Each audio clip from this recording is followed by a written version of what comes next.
here we are. First Let's of all, I go. can't believe that the year is basically half over. I heard that in the news. They're like, we're 6 months from Christmas or something. And I'm like, what? How is that even possible? I'm not even trying to hear that. That's like when you go to the store and there's like Halloween decorations out or Christmas decorations out and it's not even Halloween. Like, Yeah, no, I'm not about that yet. I'm yeah, not ready. let's breathe. I'm not ready. Yeah, I'm not either. No. Yeah. By the way, do you like my new background?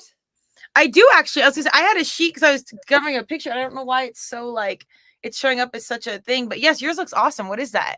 So they're like these super cool tiles that you put on your wall. Oh, And cool. so Jeff and I put these together because I felt like just the white plain background didn't look good and it just Yeah. looked so generic. I want something cooler. So we put this together so that our little side kind of studio at the ranch now has this whole like cool background to it. That's awesome. It looks influencer-tastic. Varsity. Oh, look at me. All right, so let's get into life updates. But before we do that, can we cover Baby Reindeer? Because we keep saying, "Oh my God," and then not being a chance to talk about it. But we keep saying, "Oh my God, have you seen Baby Reindeer?" Yeah. So, what do you think? I've watched it twice, by the way, because I felt like I needed to figure out what I was looking at. I'm curious. Okay, I'm curious to hear how the second time was. I mean, to me, my major takeaway, I'll streamline my whole deep thought was, Yeah, it was such a good example of like, you never really know what's going on and you really can't judge a book by its cover. Especially right now with all these pop culture things, like all these big leaders that have been revered coming out with, as abusers and whatnot. Everything looks a certain way, and it's another. And like the moral of the story is, you really just have to get into the details before you form opinions on things. Because I didn't really know how to feel. How did you feel? Icky. Yeah, I can't believe you I felt. I don't know how else to describe it. I guess I guess I watched the whole thing with this look. Yeah. That look of like what Yeah. is happening? I think to me it was a combination of like exactly what you said. You never know what's happening underneath the surface. Yeah. And I've also had some real life experiences that have really reinforced that recently. Okay. So I think it all kind of, for me, the show was like, oh yeah, you don't know what's going on behind in someone's world, or why they're doing what they're doing, or why they make the decisions they make. So don't judge, because there could be some like deep seated baggage or something else going on. I think the other thing was, it was a journey of self worth, and Totally. his decisions in the beginning were really based on his unbelievable lack of self worth. Yeah. And as he started to kind of work through that, and some of that was accidental, but work through it, his decisions changed. But I will tell you, the second time around, I was really blown away by the woman that played Martha, and the nuances in her ability to go from batshit crazy to vulnerable. Yeah. In her face and in her demeanor. And I thought that was beautifully portrayed, because I also think, to your point, okay, this Martha, and I saw the interview with the real Martha on, what's his name, Morgan Pierce, whatever that guy's name is. Okay. And she hits differently, say that. But not than the character. Like, she seems like the character. So Okay. but again, to what your point was, being able to see the vulnerability in the Martha character made me also realize this woman has stuff going on underneath the surface that I don't understand. Not justifying what she did, but yeah. So I guess, to me, to what you said, it was really a lot about the judgment, but also about self-worth. Do you think? Absolutely. I mean, absolutely. And I had this thought of, would you rather have everything out there know the truth and know how messy it is, or have something be so polished and it look okay and you don't deal with like society's judgments? Like, it's very like, would you rather? And I'm like, honesty is like my top core value. So I would always rather be out there, even if it's messy. So I don't know. I think that's why I had a little more grace for her, but I'm with you on the acting. The self-sabotage and this chase for fame, man. Right after I had watched the Jared story with Subway, Yes. and horrifying, and then the Nickelodeon story, and like, yes, all these things were like this lure of fame. And I just watched a documentary, Dance with the Devil, where these yes, TikTok I saw that too. what is the universe telling us if we're watching all this, number one? But like, this power of chasing fame and success in like these bright spotlights, I'm like, God dang, to the cost of what? Like, at what point are you questioning these cult leaders, these harassers, these abusers? Like, good God. Also, it makes me wonder on those because all of those have someone in power who abused power Yeah. and people desperate for some kind of fame outcome, right? Yes. That, Oh, that, that no. were they were beholden to the person in power in some way. Yeah. And it makes me wonder those people in power, were they always like that? Or did the power turn them into monsters? Or was the monster underneath the surface? But it wasn't until they got an ability to exert that control that they did. It's like nurture versus nature, I guess is my Yeah. question. Because I look at these people and I think, did you seek that out because you were looking for a channel for your evilness? Or did the evilness kind of come out in you because the power got so intoxicating? And I don't I know. I thought about that exactly. And I kind of think most people, I mean, we've got a lot of mental and physical health issues here. And if you gave them free reign to money and power, I Yeah. think most of the time it would probably not go well, unfortunately.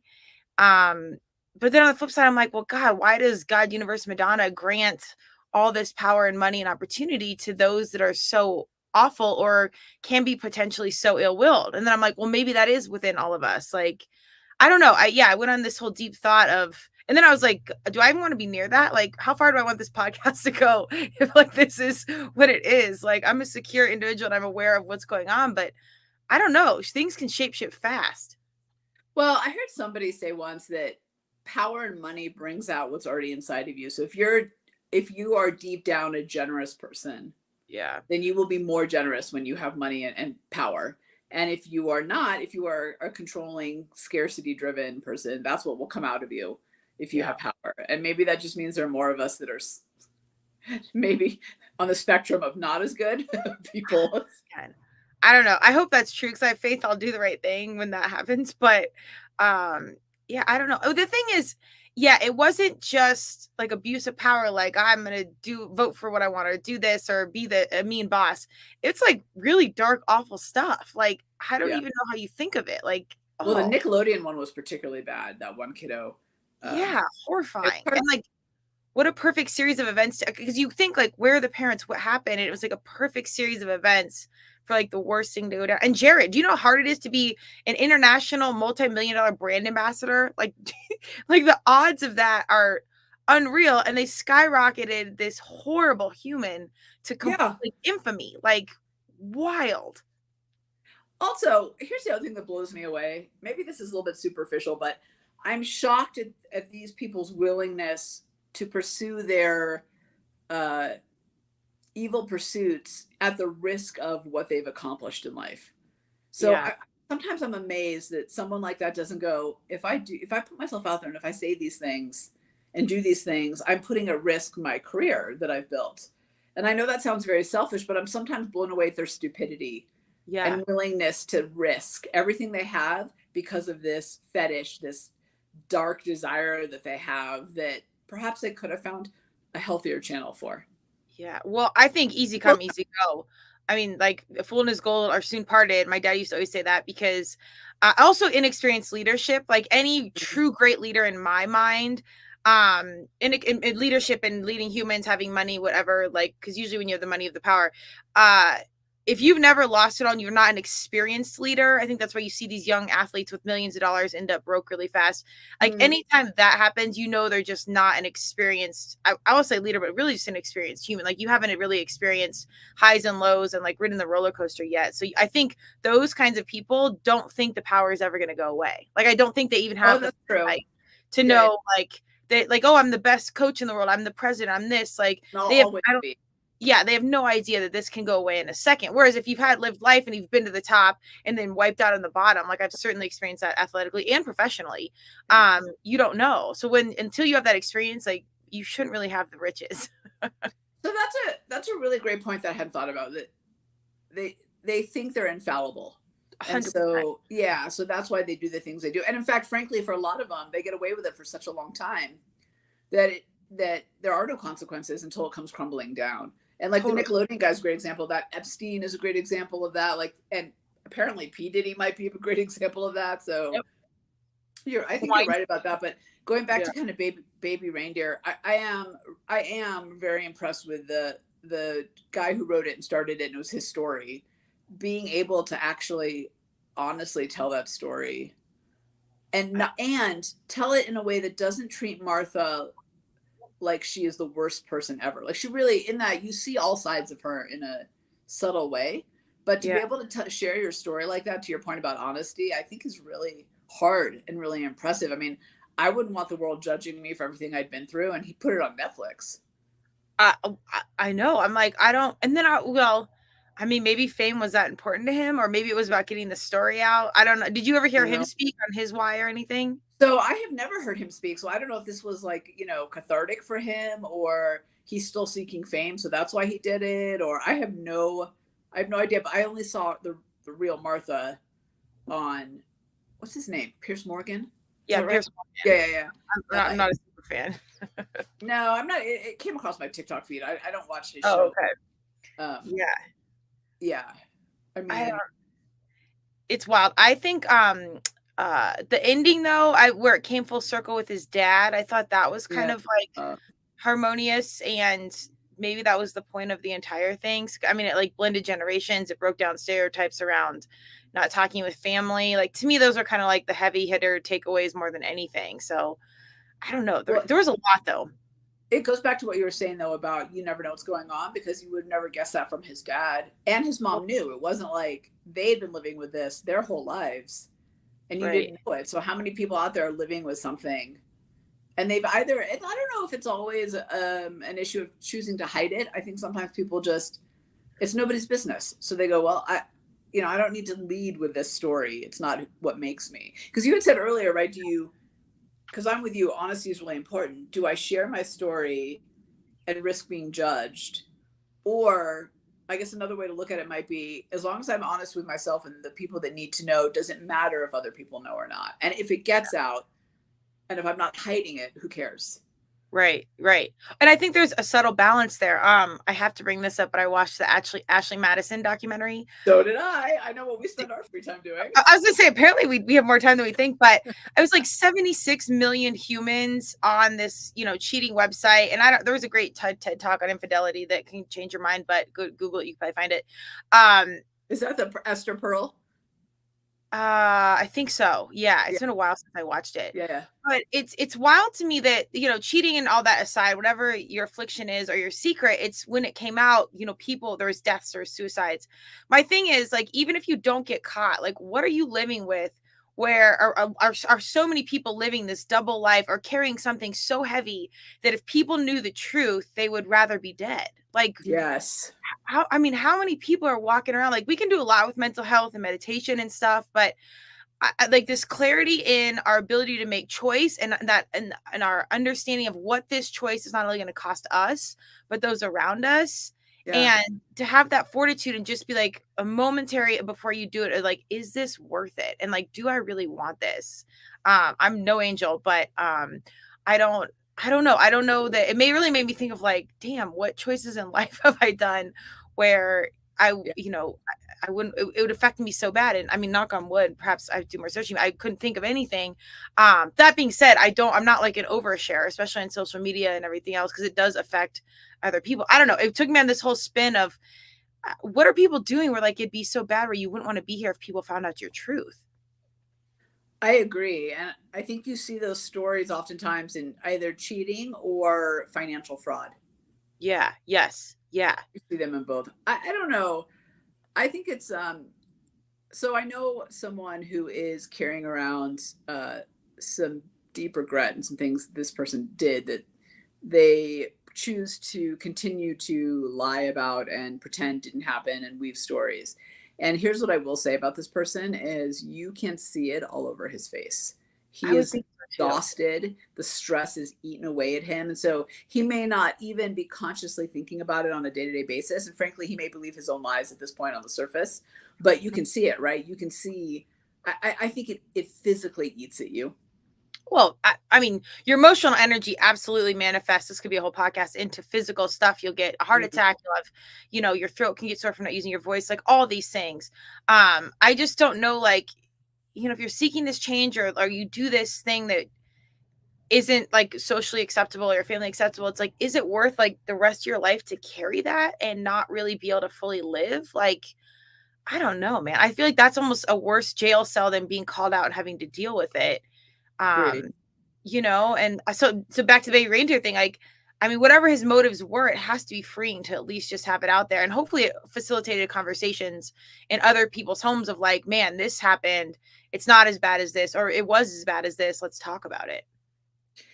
Well, and if he can honestly write and share that whole story, including the part with that manager guy who wasn't really a Yeah. man, like, I mean, it just that takes a lot of, I don't know, depth of comfort. I don't know if it's comfort in yourself or willingness to put it out there, but I agree. I mean, I hope he's sleeping better at night with himself, because I think that's hard. I don't know. I think it's hard. I think it's hard to really put it out there in a really authentic way. I think it's very easy to share your story and do it superficially, but I think to Mhm. do it in that real of a way, because what amazed me in it too is he admits to going back, even though he knows it's Right. bad, right? He knows it, and yet he goes back. And I think for a lot of people who are on the victim side of the equation, I don't like to call people victims because that implies you never have any control, but you know what I'm talking about. Like, I think those people do end up going back to situations that are bad for them, even though they know better. And there's a lot of psychology behind all of that, but to admit that, I think is would take a lot of courage. Absolutely. Well, everyone, I mean, there's so many commonalities in all of those stories of it's a certain kind of person with vulnerabilities, all like Yeah. the dance story, they targeted people that were seeking fame in this, but usually didn't have a family base. They were taking immigrants that needed something, so they just whooshed them into this situation. And then in every one of them, a lot of them did go back because they didn't know psychologically how to get out of it or to live, or they had no money. I mean, there's so many like commonalities in it. So it just boils back down to like you never really know what's people are going through, and Yeah. like we only live our experience. You can truly only relate to what you've been through, and everything else you can just kind of show up and be supportive. But that's kind of the extent of it. I mean, you just got to have grace for people because we truly, it's not like we really, really don't know. Yeah, and you know what? Uh, that is a great lesson, and something that I'm not always good at because I'm such a high driver, like you. Right? I'm a very high driver. So if you don't perform and you don't show up and you don't do what you say you're going to do, I think we have to show up in life, and I don't think we can use our life circumstances as a excuse to not do what we should be doing either. I don't want to. I don't like to give myself or other people around me permission to be a victim either, because that's not a place. It's not a good place to be from either. Right? It's Right. very disempowering. Right. But I have to sometimes remind myself, like, hey, also life happens and people have stuff and I have stuff, and like, let it go. Well, yeah, like, it gets to like it doesn't really matter. I mean, bottom line is you have to get shit done, and like that Yeah. is what it is. You have to have your expectation, and everyone's got their own journey. So I have space and grace. I also have deadlines, so it's like this, Right. constant balance of figuring it out. But um, it is eye opening. Of like, man, I feel very privileged to be honest, like to not have been exposed or to have been raised in a space where I had my feet under, a feet on the ground, and I wasn't subjected to some of these opportunities, or chasing stuff so bad. And like you, Yeah. I feel like if I wanted to be famous as a kid or something, I feel like I would have made it happen. And I'm so thankful. Maybe that wasn't within. I don't know. Yeah, maybe I'm thankful I was, like, I don't know, I was in my own head as a kid and doing my own thing and not really paying attention to society or rules or popularity contests, or I never cared actually. Yeah, So I think that was actually a beautiful thing looking back. absolutely. It was a little lonely growing up sometimes, because when you don't try to fit in high school, especially in the US anyway, it can be challenging, but now I'm glad I did it. Yeah. So, I mean, and that's another takeaway I think is like you really have to just be like trust that process and appreciate the journey. If you can look back and see what some of like our young humans have gone through, Yeah. and the adults, like you can just be like, okay, maybe I didn't get that job for a reason. Maybe I didn't date that person for a reason. I actually had a friend. This we won't go on this tangent, but we were working at the mall. I worked at Finish Line. She worked at the Buckle, and this was when R. Kelly was in town. And I kid you not, he came into the Buckle, serenaded one of the girls she worked with, and invited them to the after party of his show. And I was like, God, I wish he would have come into Finish Line. That's so cool. So it's like stuff like that. And none of And it, now you're like, oh, thank God he didn't come in a finish line. I want nothing to do with that guy. right, right. So it's like, I know, but as a 0-year old, especially in the 90s, I was like, Yes. oh my God, like that would have been amazing. Like, it's funny, just, I don't know. It's funny how some things, when they're Okay. not working out, they're working out. Yeah. Yeah. So, okay. So, wait. I had a thought and then I lost it. So there's something I've been like dying to ask you about. Yes. So I'm gonna switch gears from Baby Reindeer for a second because yeah, I've been waiting to have this conversation with you for like 3 weeks. Let's go. Okay, so you ready? Ready. So it's all about psychology. So I read this. Let me give some context. I read this. I'm reading. I'm not done. This book called The Winning Effect. And one night I went down. Have you read it? No, I have not. I don't think so. It's I old. It's actually older, but it's interesting. Yeah. So one night I went down this rabbit hole of I had a day where things didn't work out. I didn't get the engagement. I was late for an interview. I like the whole day just seemed to be this spiral down, and every turn I just went a little bit further down. Now, first world problems, nothing that's gonna make or break me, but I was thinking to myself at the end of the day, I need to flip the switch and I need to get back into my winner mindset. Like I was getting into a loser mindset Mhm. and I need to flip it. So I went down this rabbit hole on YouTube on shift in momentum because I started to think about, especially in sports, and I'll just use football as my analogy, but in basketball too, right? You see it all the time where the momentum's shifting one way and then one thing happens and the entire momentum shifts to the other team. Or you'll have a quarterback who throws the worst throw ever and ends up in an interception with a pick six. And but then the next play they come back and throw like they thread the needle and it's this amazing pass. But I started to think about, well, how do you shift that momentum in those moments? So like when you have a moment that's not going well, how do you shift? So this book started talking about it, but not so much in those sudden shifts. But I wanted to ask your opinion on that because you're an athlete. So I Mhm. wanted to kind of hear your thoughts on how do you do that in life? Because I think so often our situation becomes a series of decisions and choices and experiences, Yeah. and we have the opportunity at any point to turn it around. But I think it's a skill and something you have to be really intentional about. All right, that's what I've been like dying to talk to you about, Kristen. Yeah, I love this question. I think on a team or like in athletic or professionally, leadership. Like one word answer, it comes down to leadership and your experienced individuals that can see the goal and the end game even when it's shitty. That can be a solid Mhm. parent, a solid coach, a solid business owner. It's like you got to have your leaders to me are like your most important investment. Find your right humans. Like they are the ones that are going to be in it. Our Navy SEALs are the high end, like super specialized team. I think it was SEAL Team 6 that got Obama. Like you need the individuals that get it and believe and operate on a different level because when shit hits the fan, because it will, they're steady and they're in it and they get it. And Mm. this is why I love athletics, especially CrossFit, or even I played D1 lacrosse or anything that's important to you. It's like you cannot predict what's going to happen next. CrossFit you kind of can a little bit, but bottom line, if you drop the Yeah. barbell, the judge no reps you, a teacher flunks you, whatever happens, you cannot freak out. Like you learn composure and awareness and all of these things that when stuff is going on around you, it's just that it's external. You have internal and you have the ability to control your actions, your thoughts, and everything else. And to me, that I think there are great leaders. I've always had this argument that I don't think great leaders are made. I think they're born. And like that's a whole thing. But I think you can do training and you can Google great leadership and you can be a pretty good leader. But like true, like high end leaders,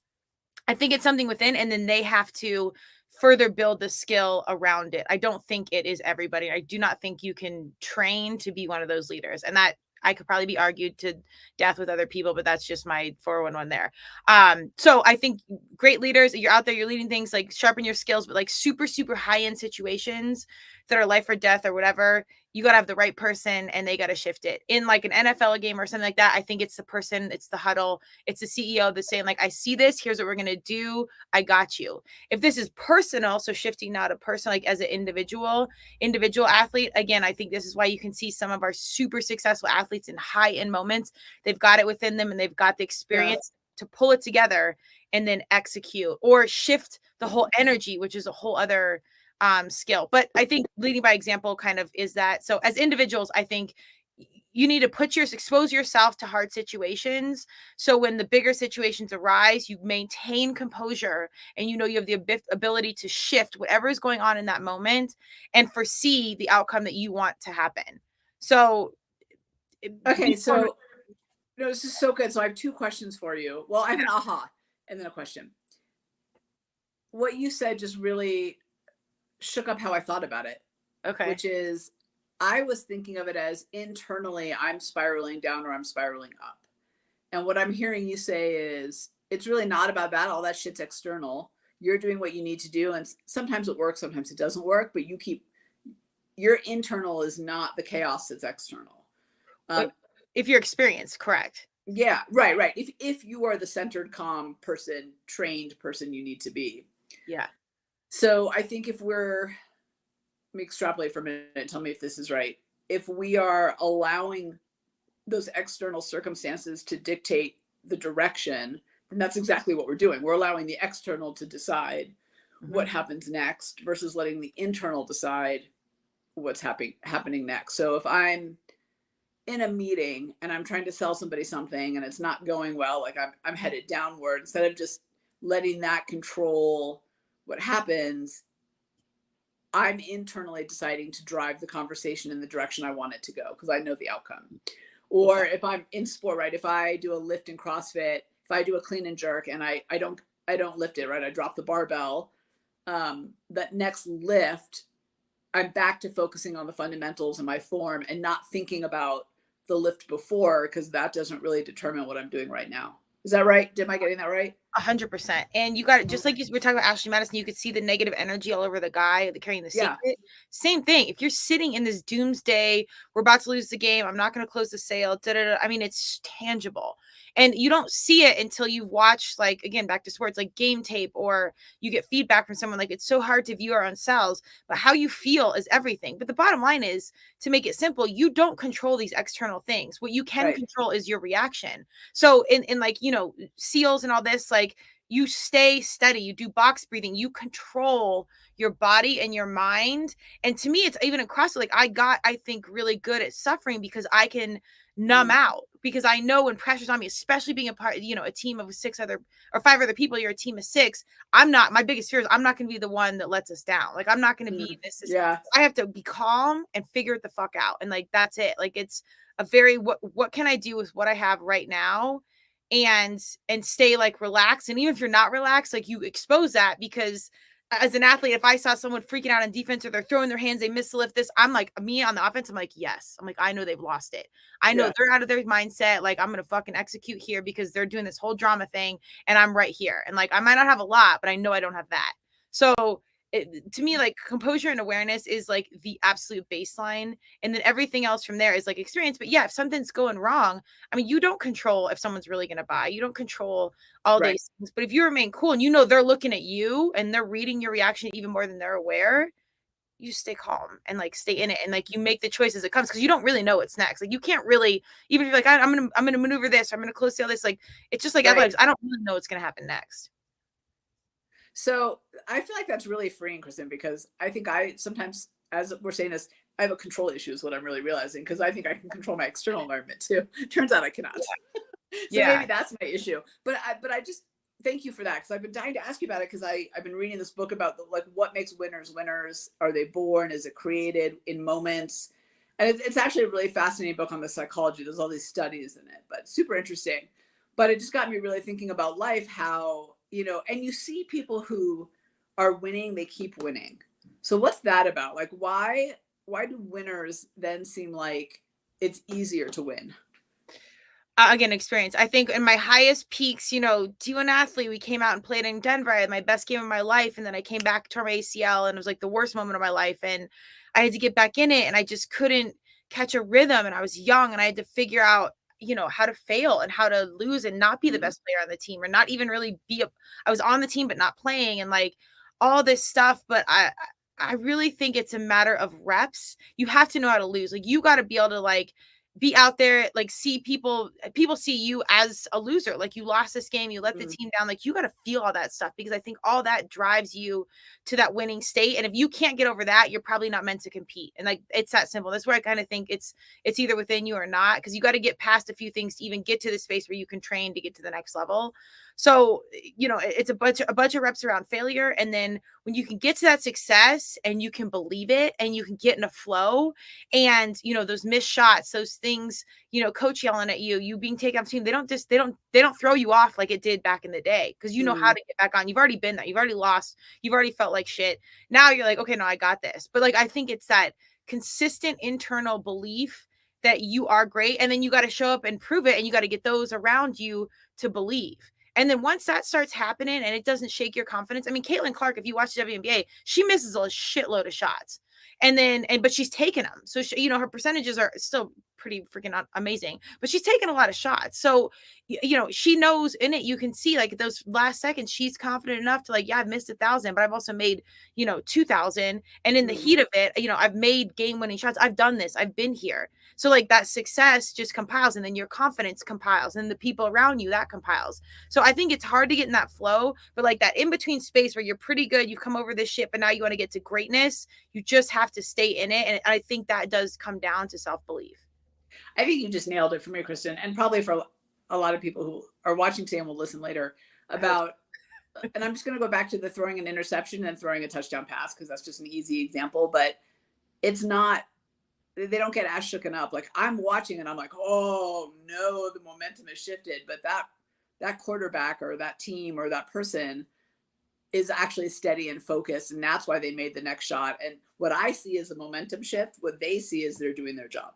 Yeah, well, I mean, it's thousands and thousands and thousands of reps and situation Yeah. plays, and years of, having the high school coach say you suck, the college coach say you suck. Tom Brady, the biggest motivator, he was like a whatever 200th draft pick, and they're like, we picked him up, whatever, and he walked into the owner's office and he's like, this is the best decision you've ever made. I'm like, who the fuck says that as a rookie? But like, again, if it's in here and you can Yeah. believe it, I seriously think that's the North Star, and that I don't know that you can build. I seriously think it's there, it's not. And then you can grow it, but it's one or the other. And you can have other great leaders that don't have that, but not on that level. I will say that when I listen to some of the greats speak, and Deion Sanders is another example of this. He had said when he was 7, he knew he was Yeah. like, I'm going to take care of my family. Like Yeah. I am going to. My mom's never going to have to work again, and I know that sports is my way to do that. Yeah. And there's like a just a clarity in them that most of us don't have. Yeah. Oh, well, and even to kind of counter my own point, I do think obviously self-belief is huge, but when you're young and you start that, and you believe it so hard that you don't let the noise come in Mm. and all the conditioning. Because I think my weakest moments were when I got older, I lost like my young self belief, and then I let conditioning or things come in, Yeah. and then I got back to it. And I think I've told you, I channel like my 18-year-old self all the time because I had such clarity. But I think as we get older, it's hard to not fall, subject to what we're supposed to do, or you're not doing it like everyone else, or you need to be like this. Like, I think then that comes off. So when you're that young, when you're 7, whatever, and you're that in it, and then you have opportunity at 18, 19 before a lot of this other shit, I think that helps because you miss a lot of that conditioning. Well, really, what he has is what Seth Godin talks about with his 10,000 hours, right? He started earlier than a lot of people. I think for some people, I think you're right that some people just inherently have it in them.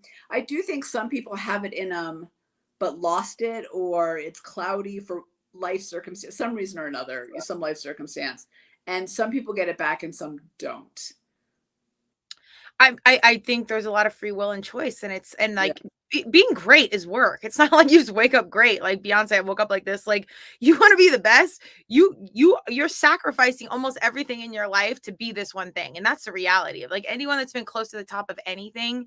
And I'm not a Tom Brady. I'm not this. I've been to the games. I've been in high end Yeah. situations. And there's still people miles ahead of where I've been. If you want to be there, you need to be ready to sacrifice just about everything. And for those of us that want that and it is worth it, by all means, like that's it. A lot of people it's not. And I respect that too. Like I think it's a lot of free will and choice of really choosing like how bad do you want this? You know what? I think sometimes it's in the verbiage. So I really want it. And I feel Yeah. like I'm headed there, but I'm not there. I'm by no means there yet. I don't know if they'll ever be Beyonce, but I mean the greatness in terms of what I want. But I hear in colleagues a lot right now and friends like, oh, because I'll work really late at night all the time. Now I stop and I make my kids dinner and we have these great conversations, but then then I go back once they retreat to their room to do whatever they do. Like I go back to work. So, and I get up early, right, to get my workout in so that I can have the day to work. Like I'm always working, and I'll hear people say things to me like, "Oh my god, Tamara, like that's exhausting. They don't pay me enough to work at 7 p.m. on a Thursday. They, I'm trying to find more balance. I'm trying to, and good, I don't, whatever you want to do you." But Yeah. you can hear the, I don't know if it's the pushback or the resentment or the like judgment in their voice about like, why would you give up your life to pursue your dreams? And in my head, I'm thinking, why would you give up your dreams to do anything else, frankly? But 100%. yeah, and again, not judging them, like it is what it is for them and it is what it is for me. But you can hear it in people when, I don't know if you get this too, but I get it all the time because I'm always thinking about work. I'm always like, there's always something for me with work, but I love it. I love my Yeah. work. So I don't know any different, but I also don't know that I want to know any different. And I sacrifice going out sometimes with friends, doing stuff because I need to do other things for me. 100, yeah, I think it's all perspective. Like, I think I'm working all the time, but I don't even consider it work. This is shit I want to do. Like, I'm not Yeah. missing. I mean, I obviously get my documentary time in and I get things that I want to do. So I don't even, I don't know. I think a lot of people look at my life and be like, oh my God, I don't know how or why she does that. And I would look at their life and be like, I don't know how or why you do that. Yeah. So and we need both in this world. So there's no better or worse. It's like, what is aligned for you? That's why, like, I mean, leadership in these great moments and like these humans are revered, but you don't see all the work that goes in, all the sacrifices, the missed kids' birthdays, blah blah blah. Like, everything's a trade off. So like the person that has made time for all their family's life, maybe they have less money or they didn't do fully the dream, but they've experienced all of their family's experiences. That might be the gold in most people's eyes. So it kind of goes back to our initial conversation of it's perspective, like what's worth what to you, and like we don't really know what's going on or what people want, and you kind of just got to go with what you really authentically want. Don't let too much of the noise in, and then fiercely pursue that. And if that's free time with your family and not about money, great. If that's about taking over the world or having the best podcast or whatever, great. But I don't think those super high end revered spaces, which should not be over glorified either, are for everybody, including entrepreneurship, including high end competitive athlete. Like, it's not for everyone. So it's interesting. Do you know the podcast Bobby, whatever her Huh. name is? She's gotten like, she rose to the top really fast and she interviews really well-known people like Drake or The Rock, or I don't know if she interviewed The Rock, but people like that. And but she's not my jam. She's snarky and Oh no, I do know. Was it like they did like a joke around Drake, like he followed her and then unfollowed her, and it was like a weird yeah, yeah, yeah, yeah, bed? yeah, yeah. So Yeah, she's not my jam in terms of how she interviews and her whole personality. yeah, However, I'm gonna have her back on this one thing.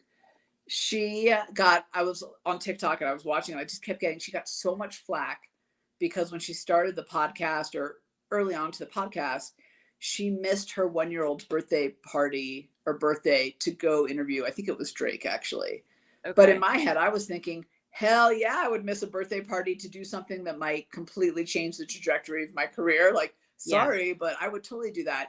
And I think like as a woman you get and a mom you get more flack than I don't think a man would ever. My dad missed so many of our birthdays because he was traveling for work, but in his mind, right, he's doing it for his kids. He's making a life. So I feel like I could be wrong. I could be totally projecting onto her. She might have whole different reasons.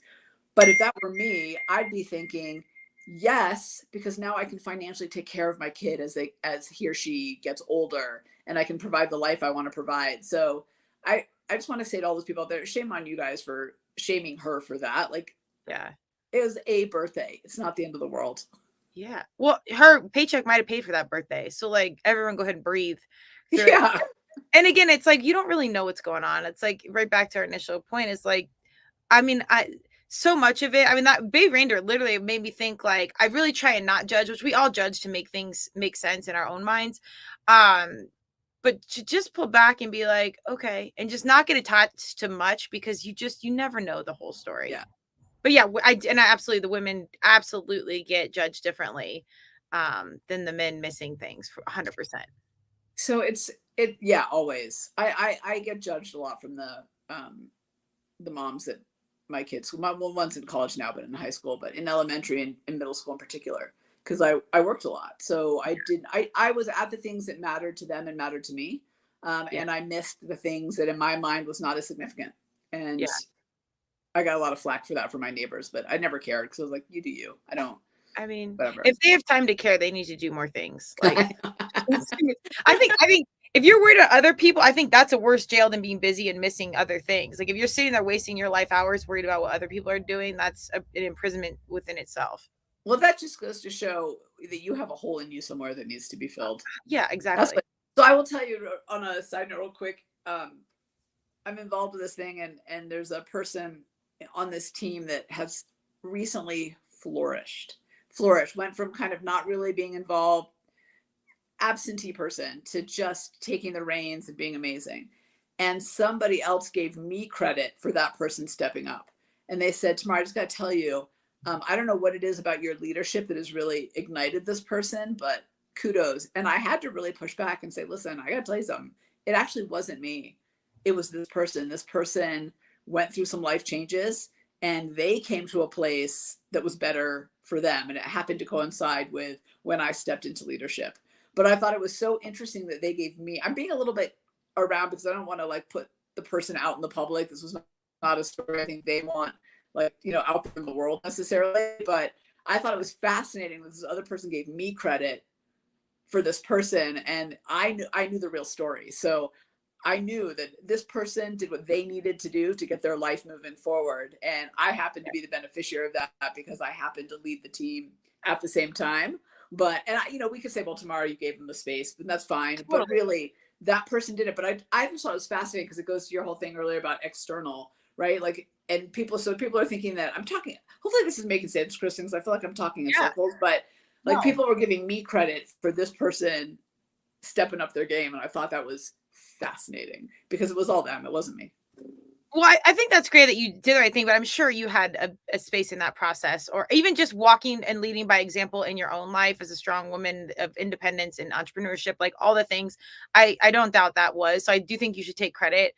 I think sharing it, but this absolutely is a perfect sports example of like the team knows what's going on. It doesn't matter what sports writers are saying or PR people, or they're pinning this quarterback against this guy, or like they know what's within and nothing else matters, and it's right here, and that's it. And same thing with internal dialogue. If you're competing, all this stuff is going on. People are saying things, and you know, some drunk guy at the end of the bar has an opinion on how the quarterback should be, and like, and meanwhile, like the quarterback that has millions of years of experience, like all this, they know what's going on. Like, you know the truth. So I think it's good you said it, but it also goes back to like individual security. Like, regardless of what the world's thinking or how this looks, I know the truth. I mean, there's so many things we do that are extraordinary. They get 0 gold stars.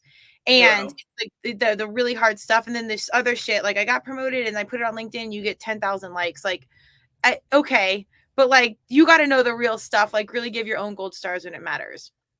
So I'm all about that. And I also, you know, I came to a place where I don't need the accolades from anybody else. I really don't. And so, yeah, but you know, it's funny. It's hard for other people because I don't care if people see it or don't see it. I just want to go do it and make it happen for me. But there's a lot, but it was really freeing. I wasn't always like that. So it was really freeing when I got to that place because it pushed me to keep going forward. I wasn't waiting for validation. I wasn't doing things for validation.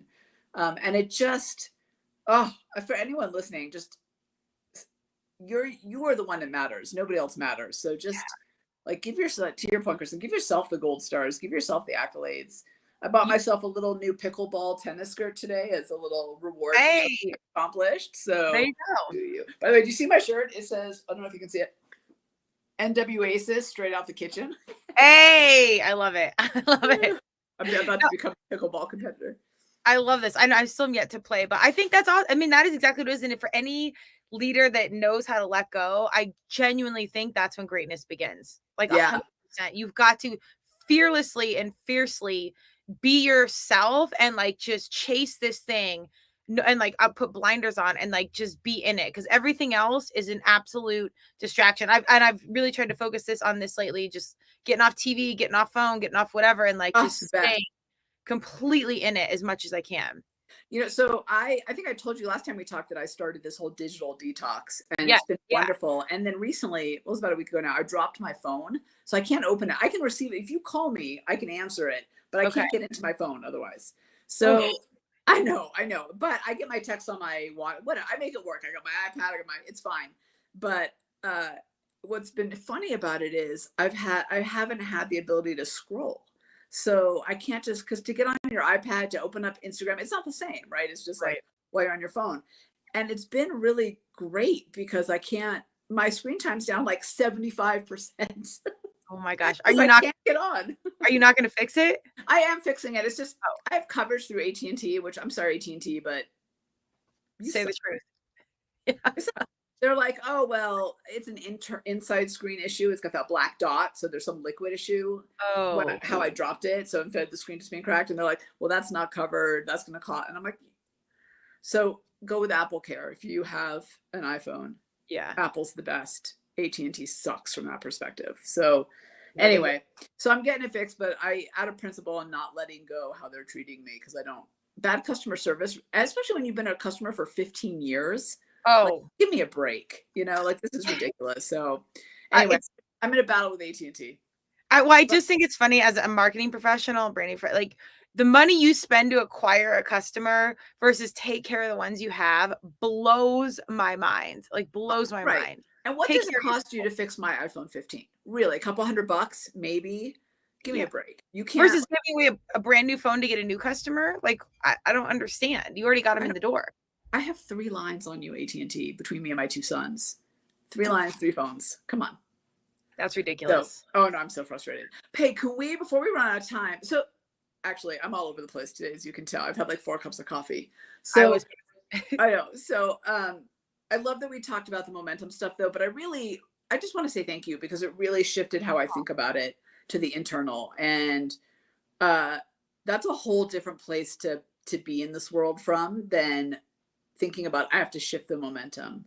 Because that's also really hard to do. It's a harder thing, right? It's physics, it's harder. So yeah. I like that because it makes me, I have experience and I have ability. So if I just stick to that, the other stuff will work its way through, I think. You don't control it. This is why I love sports so much because you show up Yeah. and you play. You come with what you have in that moment, and that's it. I mean, CrossFit, it does annoy me. Like, get your new shoes and you restart the clock and all this shit. No, like in real sports, like you show up, you have what you Yeah. have.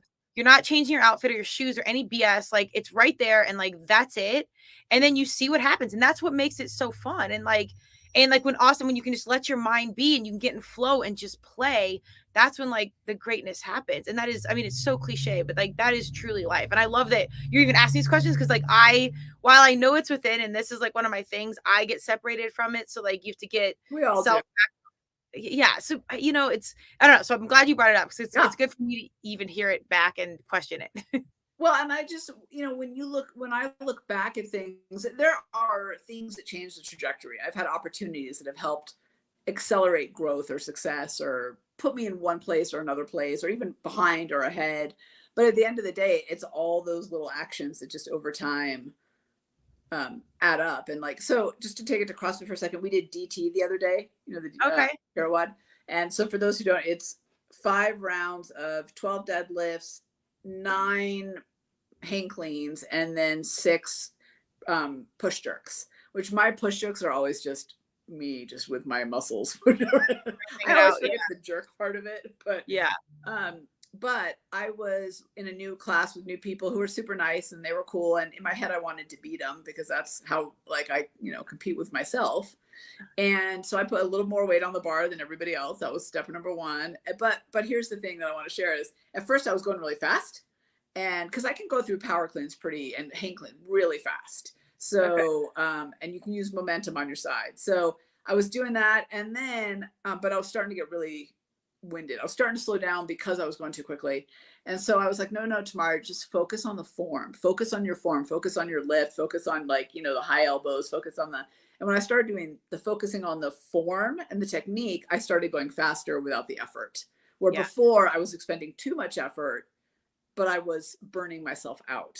So it was an interesting lesson in what you're saying of like control what you can control. Okay, I can control and I can do really well in my form and the speed will follow versus trying to focus on the speed and my form was all over the place. It was a shit show.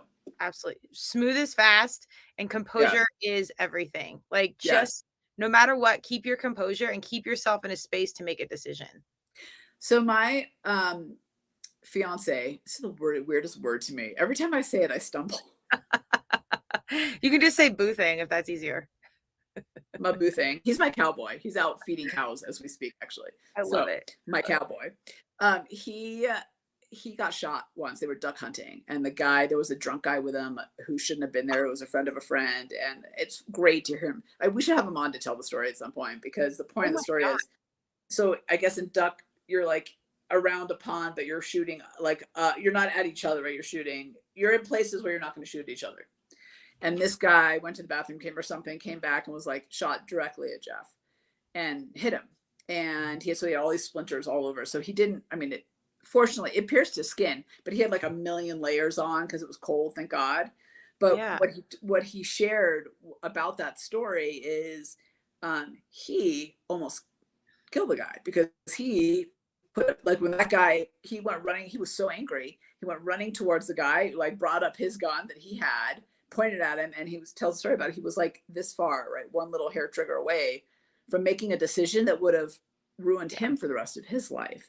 And about like that impulse control, and that having that ability to slow yourself down and make a smart decision in a moment versus speeding up through a decision, and how like it's that half a second between decisions, between actions, that actually are where the real thinking happens. So I love it when he's way better at telling the story than I am, but it's like a little millisecond that made him think, if I do this, right, I go to jail, my kids don't have a dad. Like, he had to really start, because he was so angry. The guy shot him, and the guy was drunk. He shouldn't have been there. Wow, that's crazy. But it's that second, right? Yeah, that's amazing that happened. I think sometimes the unfortunate thing is like the opportunity to where you have to think happens before you have the experience to know how to have that thinking pause.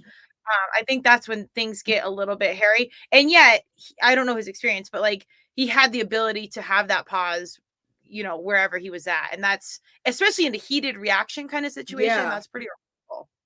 Yeah, it's once the emotions take over, it's hard to, but it goes back to what you were saying. The reason I share that is it goes back to what you were saying about like, composure, slow, and sometimes that kind of time warping has to happen in our brain because we only have 1 second, but we need that 1 second to think it through and not react in a way or behave in a way that's actually going to hurt us later. To your point about the Ashley Madison, like, just to bring it all full circle, like I think we're really bad as humans. We're really bad at making decisions based on our future self. We make them based on our current self, and our current self loves the reward of a night in a hotel room. Our future self hates how we feel. And sometimes our future self is just the next morning. It's not even 10 years into the future. Or 10 minutes after. Like, it's like, what is this choice? And again, this is why I love like sports goals, whatever. Like when you have that goal always there, I think as a kid, like I was always thinking, like I didn't really drink in high school because like I had to play, this, and I was already behind. Like I always had this goal front and center as the gatekeeper and the thing that held me like accountable. So like when you have that there, I think that helps with the perspective in your choices. I think you're right. Okay, let's wrap it up with WNBA and women's sports. And like, I feel like it's blowing through the roof. I am so excited about it. I'm about to buy the league pass. I was just tuning in just because I want to support women's sports. I'm not a huge basketball fan, but now that I've started watching, I am like all in. I'm going to watch parties. I've only been to one, but I love the way it's going. I want to get a WNBA team, excuse me, in Denver. So like, I don't know, but just the energy around it is unbelievable. And I'm so excited about it. Do you think that was, I know there's a lot of talk of Caitlin Clark, and I don't know. Also, my lingo might be off, so bear with me, anybody, but she's amazing to watch, and she has definitely brought in viewers that didn't exist before. Whatever's happening in the sport, maybe sometimes I feel like it's a combination of moment and person that collide, and everything's right for that change to happen. So what do you think? Like, is it her? Is it why is this happening now? I mean, I would tell them, just go watch her play. She's extraordinary, of course. But the media, of course, it's women, so they're pinning women against women. There's race conversation there, so they're pinning, races against each other. And there's tons of fights going on, but they want to keep talking about this fight, not fights, but like heated moments between Caitlin and Angel and all this. And like, I wish, people just start watching, and like, it's so much of the media trying to facilitate this facade around things. And then they're clipping, players commentary. Just watch them play. They're extraordinary. Caitlin Clark is unbelievable. And so are so many of the players that have been there all all along. So it's just about, I think, as viewers, go watch it and go form your own opinion around things. Don't get too hyped into what the media's, doing. But on the flip side, as a branding marketing professional, the press, while I agree or disagree, it's facilitating all this viewership. It's facilitating all these major sponsorships. So it's not this perfect process. And it's elevating women's sports. So that's what I care about. So if you really, I can appreciate it on that level. If you want to know the details, go watch it and get your own opinion. And I will say this, the kind of the rivalries and the fights, oftentimes, so I know this to be true in boxing, you see these big rivalries in the ring, and behind the scenes, they were friends. Like, it was part of the game. Yeah. So, I don't know in this case if it is or isn't part of the game because I haven't watched enough. What I'm excited about is, there's always been this debate about pay in women's sports versus men's sports. And part of the things that's always thrown me off a little bit in that conversation is women's sports hadn't brought in the money or the viewership. So it's a really hard, it's not a straight line conversation, I think. Right. But now that the viewerships are changing, I think it opens up that conversation in a much more real way where we can make change happen too. I think the viewership is phenomenal, and it's fascinating to watch. It's fascinating to watch.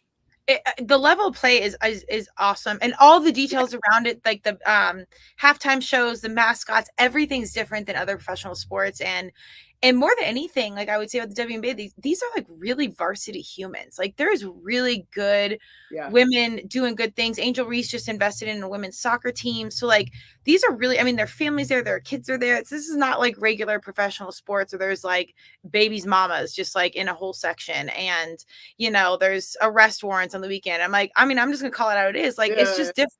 And it's, whether it's women or not, or whatever it is, like, it's different. And like, 98% of these humans are like humans I'd want to be like. I can't say that about most other professional sports. So, it's just a whole different level, and the sport and everything's amazing. But like, truthfully, in my opinion, it's really good people. And that I'm just so glad that we have more of a light shined on good humans doing good things, period. So I feel like that's happening for women in a lot of different areas. Because if you look at music too, Taylor Swift, Beyonce, Billie Eilish, whether you like their music or not, they are transforming how they do their work. Absolutely. Too, and in good ways. So kind of interesting to see. Yeah. And like to our initial points, like you have no idea what it's taken to get there and what the sacrifice. I mean, you think about Whitney Houston, the sacrifice of the lives of all the people before these humans and then their sacrifice. And I would say that about the WNBA or like even entrepreneurs. Like you just never know the full story, and they're in their greatness. They're doing their thing. And I don't know, like it's amazing. I think we got to celebrate it for what it is, and know on the flip side, like we don't fully probably know what's going on. Hence, media is creating all these stories and everything else. So, well, we see 10 minutes of the whole story at the end of the day, and and that's true for anybody's life, right? Yeah, absolutely. We don't ever know what goes on behind closed doors, right? Ever. Just keep giving out those personal gold stars. That's all I know. I like that.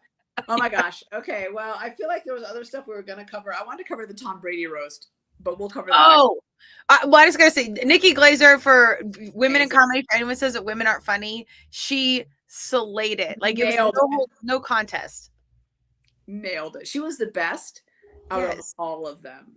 By far. I think by like a mile. But oh my gosh, she was so good.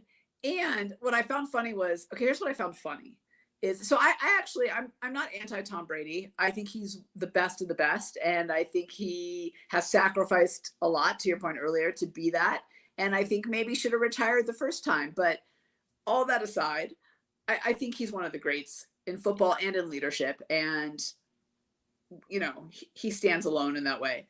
What I found funny was afterwards is all his comments about like, had I known they would have brought my kids into it, I would have never done it. And there was a part of me that thought, did you not think they would go after everything? Like that is what a roast is. Have you seen a past roast? Nothing is off limits. So I don't know why you thought that, or are you just saying that to make it look better than like you knew you were going to end up with your kids and your ex-wife and all that on the table? I don't know. But he literally made a joke at Kim Kardashian. I can't believe you're here. Your kids are with their fathers. Like he made a joke about her kids. So it's like, I didn't get the post show response. But again, maybe that was part of it. We never know who has a PR team to make it better. Giselle's team got mad, so like he had to make who the fuck knows? Right. That's what I was saying. Like, I don't know if he was naive enough to think, or, thought he was so standalone in his, podium of greatness that nobody could touch, say anything that would be inappropriate, or if that's just what he was supposed to say afterwards. Yeah, I don't know. I mean, I would not be surprised either way. It just didn't make sense when because comedy is, especially that roast, like no holds bar. Like it's gonna go on anything. And he also stepped up when they made fun of the owner, but he didn't step up and he said don't say anything. But he didn't step in when they were saying anything about his kids and his wife during the show. No. And he literally got up and stuck up for the owner and he said, quit talking about him. So it's like, well, if it bothered you that bad, why didn't you say it in the moment? Right. Exactly. But Nikki Glaser nailed it. Crushed it. Yeah, she was absolutely. Before we're going, I got to give a live shout out to you. Congratulations on the fire event. If you're listening, watching, Tamara and her team of the Denver Fire crushed a huge event last Saturday. Huge success. I thought it was awesome. I hope you guys were happy with it. But it was good. It was big. You guys had a lot of setup and a whole thing. Like, oh my God. Well, I will tell you, I will give credit to two people on our team, Jackie and Vicky, because they did Jackie did really the logistics, like she was all in, and then Vicky really stepped up to get us community support and like go out to all the businesses, and you helped with that as well a lot. Oh, yeah. In fact, I just had Bubba's collagen in my coffee this morning. So, hey. Yeah, so I've been sharing that with everybody. There you go. So thank you for that. Yeah, you know what? It was great. I think the best moment was when Ray talked. Agree. So, yeah. I mean, I'd love to debrief with you offline on it because I have a lot of thoughts about it, but the more we can impact kids who are coming from a disadvantage to kind of help them get on the playing field of life, I think if we did that, then it's a win. Absolutely. Absolutely. It was awesome. So, and just seeing it firsthand, I think is really important in general, because we can get disconnected from where the money and intentions are really going. So that was cool. I'm really glad to hear you say that, because that to me is a big part of why I guess as the president, moving into the presidency role, I really have focused on event-based things because I think that first of all, giving money makes you feel connected. So I'm never embarrassed to ask for the money for the kids. But also second, I think it allows us that people give their time, money, and energy to actually connect with the kids and do stuff that brings them closer to what we actually do and who we do it for.